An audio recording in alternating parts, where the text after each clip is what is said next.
Be sure to read and follow the safety guidelines to protect your computer from potential damage and ensure your personal safety. For more information about safety guidelines, see the owner's manual at dell.com/support. Before you begin, turn off the computer and disconnect all the attached peripherals. Before proceeding, ensure your computer is in service mode. To enter service mode, press and hold the B key on the keyboard and then press the power button. Now, the computer will boot up and the owner tag information is displayed on the screen. Press any key to proceed. The computer will emit 3 short beeps and shut down, indicating it has entered the service mode. Loosen the captive screws holding the base cover in place.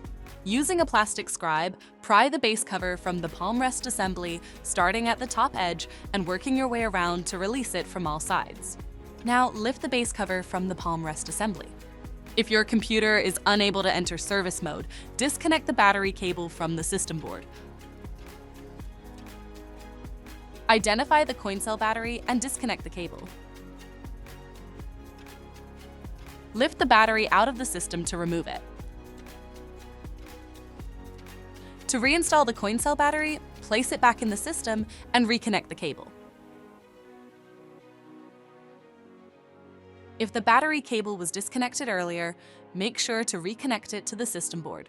Next, align the base cover with the palm rest assembly and gently place it into position. Tighten all required screws to secure the base cover in place. To exit service mode, connect the AC adapter and press the power button. For more information about your Dell system, visit dell.com/support.